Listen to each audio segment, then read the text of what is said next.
क्या यही प्यार है? एक इमोशनल कहानी। क्या हुआ माँ?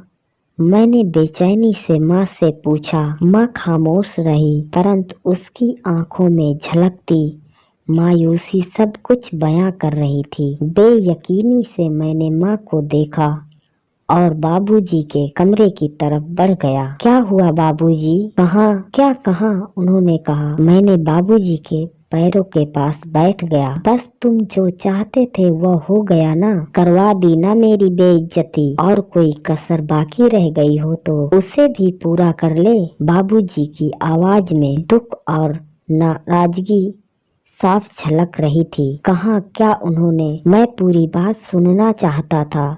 उनका कहना है कि हम एक भिखमंगे के घर अपने बेटी की शादी कभी नहीं करेंगे। यह सुनते ही मेरा मन गुस्से और नफरत से भर गया। उस दिन से मुझे एक बात और सीखने को मिली थी। प्यार और गुस्सा दोनों एक ही सिक्के के दो पहलू होते हैं। नफरत को प्यार में और प्यार को नफरत में बदलने में एक क्षण भी नहीं लगता। हमारे प्यार और नफरत विचारों, शब्दों और परिस्थितियों के दास होते हैं। बस बहुत हो गया। मैं कल खुद वहां जाकर उनका गुरूर तोड़ता हूँ। बिल्कुल ठीक, जा और अपने बहन का घर उजाड़ दे। गुस्से और अपमान की आग में मैं भूल गया था कि मेरी एक और गलती से मेरे बहन की खुशियाँ तबाह हो सकती थी, किंतु बाबूजी को इस बात का एहसास था। तो क्या करूँ मैं? अब तू वही करेगा जो मैं कहूँगा। हम अगले महीने ही तेरी शादी करके उनके अपमान का जवाब देंगे।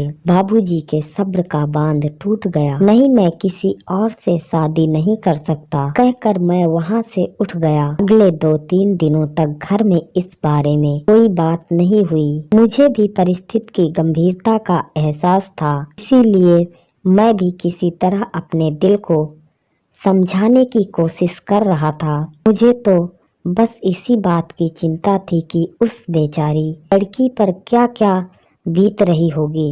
उसके घर वाले उस मासूम लड़की के साथ सलूक कर रहे होंगे। यही सोचते हुए मैंने उसके एक पड़ोसी को कॉल किया। उससे मेरी अच्छी खासी जान पहचान थी। कभी-कभार जब मेरे बहनोई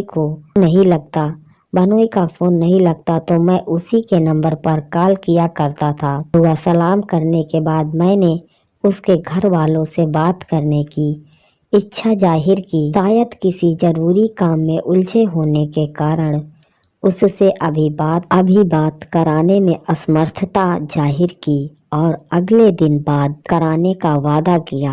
आजकल घर में मेरा मन बिल्कुल नहीं लगता था, अतः मैं प्रतिदिन नाश्ता करके घर से निकल जाता और दिन भर बच्चों के साथ क्रिकेट खेलता। फिर सूरज डूबने के बाद ही घर वापस आता। मेरे पास दिल बहलाने का बस यही एक जरिया था। अक्टूबर का महीना था। सूरज की मध्यम किरणें सर्दियों के आने का निमंत्रण दे रही थी। रोजाना की तरह दूब की मखमली घास पर टहलते हुए मैं अपनी किस्मत को कोस रहा था। तभी मोबाइल बज उठा।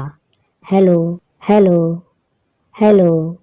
स्क्रीन पर उसका नंबर देखते ही मैंने फौरन कॉल उठाया। अच्छा किया ना आपने। कुछ देर की खामोशी के बाद उसकी नाराजगी भरी आवाज सुनाई पड़ी। क्या बात है? क्या किया है मैंने? जानबूझकर अनजान बनने की कोशिश मत कीजिए, उसने शिकायती लहजे में कहा। मुझे कुछ समझ में नहीं आ रहा है कि तुम क्या कह रही हो।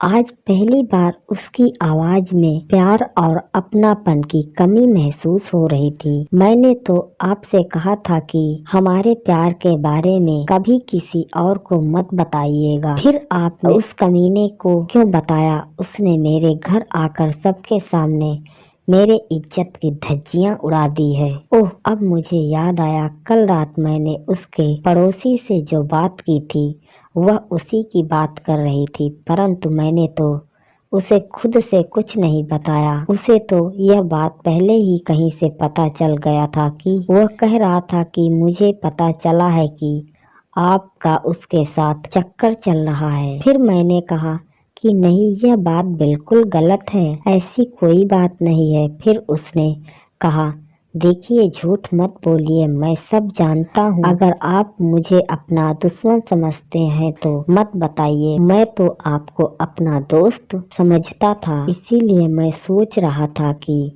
अपनी तरफ से आपकी कुछ मदद करूं। फिर मैंने सच स्वीकार कर लिया। मैंने संक्षेप में कल रात उसके साथ हुई बातचीत का सारा ब्यौरा कह सुनाया। बहुत अच्छा किया आपने। अब मेरी एक और बात सुन लीजिए। आज के बाद हमारा और आपका रिश्ता खत्म। आज के बाद ना ही मुझे संपर्क करने की कोशिश मत कीजिएगा और ना ही आप मेरे घर आइएगा। आपको मेरे और मेरे प्यार की कसम है। यह कहते हुए उसने कॉल डिस्कनेक्ट कर दिया। मैं बस मोबाइल कान से लगाए खड़ा ही रह गया। पैर जैसे जमीन से चिपक गए, दिमाग जैसे बिल्कुल सुन्न हो गया। समझ में नहीं आया कि क्या करूं, कहाँ जाऊं। एक पल में मेरी सारी दुनिया उजड़ चुकी थी। पता नहीं लोग एक पल में इतने स्वार्थी कैसे हो जाते हैं, जो अपनी गलतियों पर पर्दा डालकर दूसरे को दोषी ठहरा देते हैं। कुछ पल तक यूं ही बिना हिले खड़ा रहा और अगले ही पल निढाल होकर धम्म से जमीन पर गिर पड़ा। मैं कसम खाती हूँ कि जिंदगी में कभी भी आपका साथ नहीं छोड़ूंगी। मैं अपने प्यार की कसम खाती हूँ, अपने माँ बाप की कसम खाती हूँ कि